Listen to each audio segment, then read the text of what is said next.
from the O'Brien Service Stadium. This is the fifth quarter. Whoever comes out on top is bragging rights for a year, and the other one doesn't want to hear it. So yeah, that's what makes it a big game, because it's such a big community event. And if you go to the game Friday night, and I'm sure you'll be there, there'll be a ton of people there, so it'll probably be standing room only. I mean, it's going to be a good one. It's going to be a good one. And we're going to put it together, and we're going to make it happen on Friday night. We have a big game tonight with South Columbus having to face arch rival Whiteville. Hello and welcome to the fifth quarter. I'm John Reynolman. This is Kevin Motzinger. And Coach, this is a rivalry showdown that we're about to see with lots of traditions too. You go into Columbus County, Tabor City, Whiteville. I mean, longer than I've been alive, it was going back a long way. Very important. Football is very important in Columbus County. It is, and a lot of places around here. And South Columbus and Fairmont sit at the top of the Three Rivers Conference. Whiteville is right behind. Anything can happen in this one. The place was literally packed tonight. I like to call it standing room only. And fifth quarter reporter Dustin Dorsey covered this one for us this evening. We'll hear from Dustin in just a second. But first, Coach Motzinger, we have to see how this one played out tonight at Legion Stadium in Whiteville. This is first quarter action. Yes, sir. You so the sidelines there, it was packed. Moncovia Gaffney, he throws this ball and walks off. He knew as soon as it released his hand, watching. He just kind of smooths off. He knew he had the DB beat. The corner bid on the play and put it on the money, Powell, for a touchdown. Whiteville scores first. South Columbus responds, Coach. We've seen this, it seems, week to week, and watching Leggett run, he just gets better and better, and he's a big, powerful kid and just shows his power and speed right here. Leggett on the end around takes it the distance 8-7 Stallions at this point. Now South showing off on defense. This is Seth Buffkin. Buffkin has been that way for years, and just he was in the right spot, right time, and made a perfect tackle. Robbie Spencer is the South quarterback here. He finds Kendrick Green. Wing T, play action. They lost number 33, and Green in the end zone, wide open, touchdown. 15-7 lead for South Columbus at that point. Now we're late in the second quarter. Robbie Spencer finds Traquan Bellamy for a big gain inside the 10-yard line, Coach. Big play, backside guard. He didn't have anybody coming to play side. He turned around and gave him time to make him throw. And South Columbus will score a bit later, and we have a 21-7 lead for South Columbus at the half over Whiteville. 28-13 is your final score. The Stallions win. For post-game reaction, we hand this one off to Dustin Dorsey. I'm Dustin Dorsey out here at Legion Stadium with head coach Russell Dove. Coach, this is a huge game. Keeps your team undefeated going into next week's winner-take-all for the league. How big is this win? Oh, it's a huge win. You're on the road. You're in conference against a good, strong, Whiteville Wolfpack team.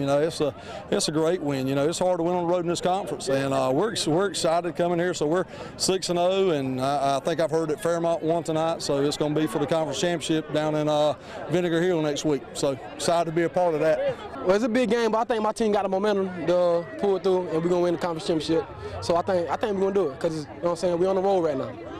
I'm out here with player of the game, running back Seth Buffkin. Man, hey, you're on the Stallions, and it makes sense because you run like a horse. Huge night tonight, 2 touchdowns. Talk to me about your performance. I would just like to give God all the glory, yes sir, and just thank you to my O-linemen and to my great coaching staff to put us in the best position to win possible. And it could have been anybody out there not got the rushing yards.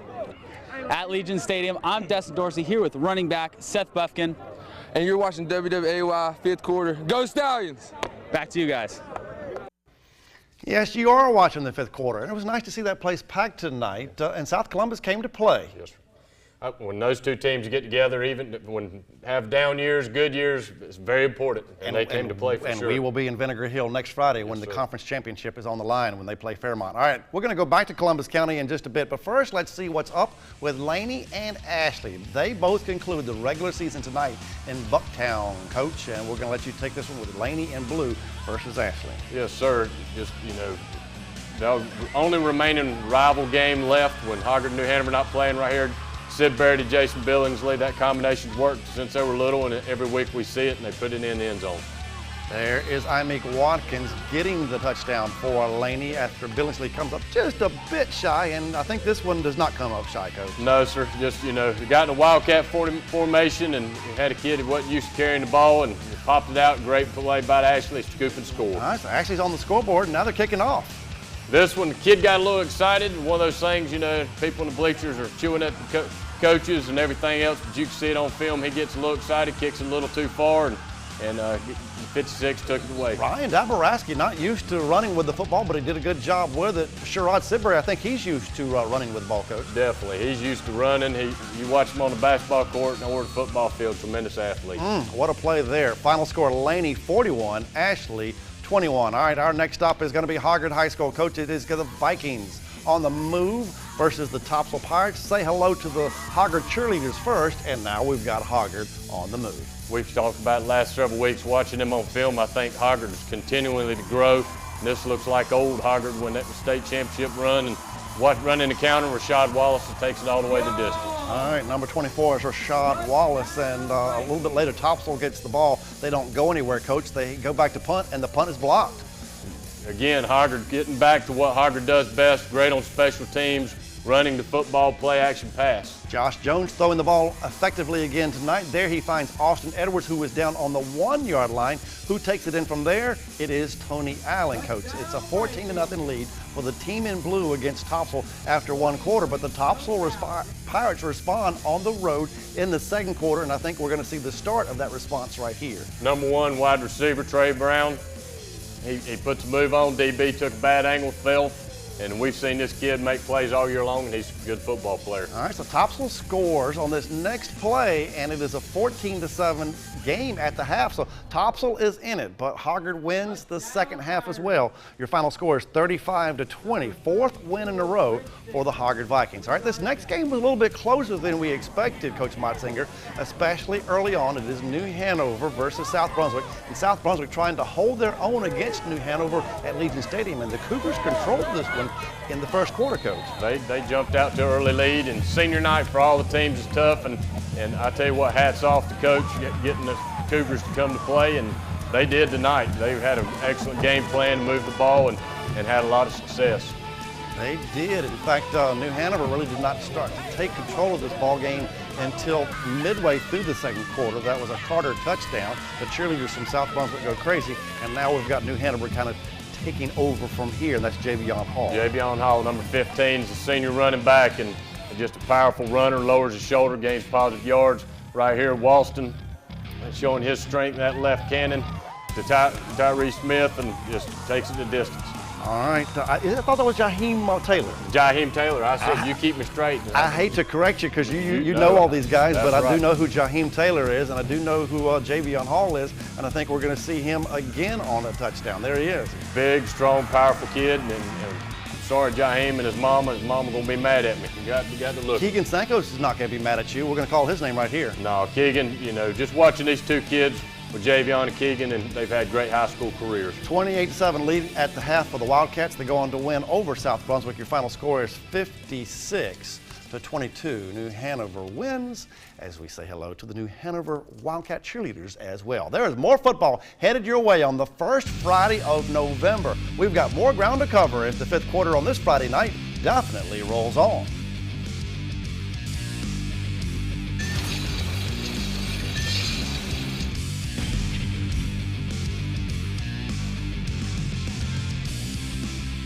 Got a question for you. Have you voted yet with Election Day coming Tuesday? Yes, sir, I have. Every American better. I voted here in New-Hanover-County. You voted in? Pender-County. Which is where you live. Yes, Speaking sir. of Pender-County, we're going to go there right now, featuring two teams from Coach Motzinger's district. It is Trask High School, hosting arch rival Pender, and say hello to Justin Hooper, Coach Motzinger. We've seen this young man do it all year long, and once again, great blocking by the offensive line. He gets a seam, takes it to the house. That was early third quarter action. That gave Pender the lead against Trask. We had an unfortunate injury in the third quarter. Trask lineman Michael Paul DeRosen goes down. Understand it is a leg injury and it is a compound fracture, Coach Motzinger. Yes, sir, and that's a terrible thing to see, and it reminds you that these are kids, and football's just a game. Good to see those kids praying. They stopped this football game for nearly an hour. They did eventually get back to playing. Trask responded after the delay with B.J. Jordan leading the way. 44-35 is your final score from Rocky Point. Trask is the winner. All right, let's move on. East Duplin High School has a powerhouse team this season, Coach. This is East Duplin versus North Brunswick from up in Duplin County, and North Brunswick has Jathan DeBerry. There he is, and he hands the ball off to J.C. Smith, apparently.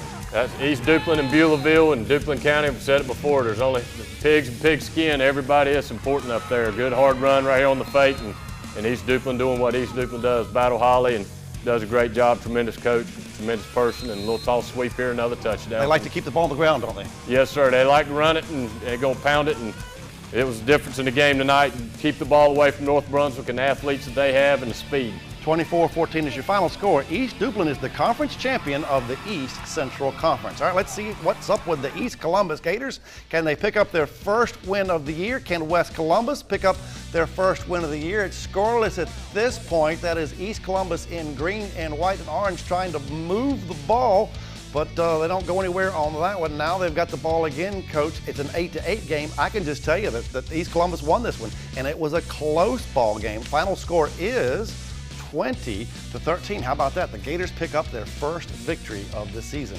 from the Swamp. All right, we have another rivalry game in Bladen County. The showdown of the season is East Bladen versus West Bladen, and that's what we have tonight, Coach Motzinger. West Bladen wearing purple, and their defensive coordinator did a good job for the most part trying to figure out that East Bladen explosive offense. Look at them here. Just, you know, you watch them getting after the ball, and we've seen it all night long with these rivalry games, you know, and East Columbus winning for the first time. You never know what's going to happen right here. Big play, Quentin Bedsole to Ian Hines, touchdown, and this ended up being the big play of the night. West really, in one way you could say, outplayed East Bladen, but East Bladen wins the game because on one big play they win the game. That's the only TD of the night. 7-0 is your final score, much closer than expected. The Eagles hold off their arch rival, the West Bladen Knights. And who is going to be the champion of the 4-county conference? Will it be undefeated Clinton? Will it be undefeated Wallace Rose Hill? Wallace in black making a comeback in the second half, but I don't think that comeback was good enough, Coach Motzinger. No, you just get the dark horses. This is back in the 80s and the 90s and continuing into 2000 when those two teams get together. And it's just something special when you get in the doghouse, and it was another one tonight, just battling. It was a very physical game, you can tell. Your final score is 35-21. Clinton held a 21-0 lead at the half. Wallace may have outplayed them in the second half, but Clinton wins the football game. 35-21 is your final score. All right, we are not done. The play of the week still ahead. Coach and I will be right back, but let's check out the scoreboard first. How about that?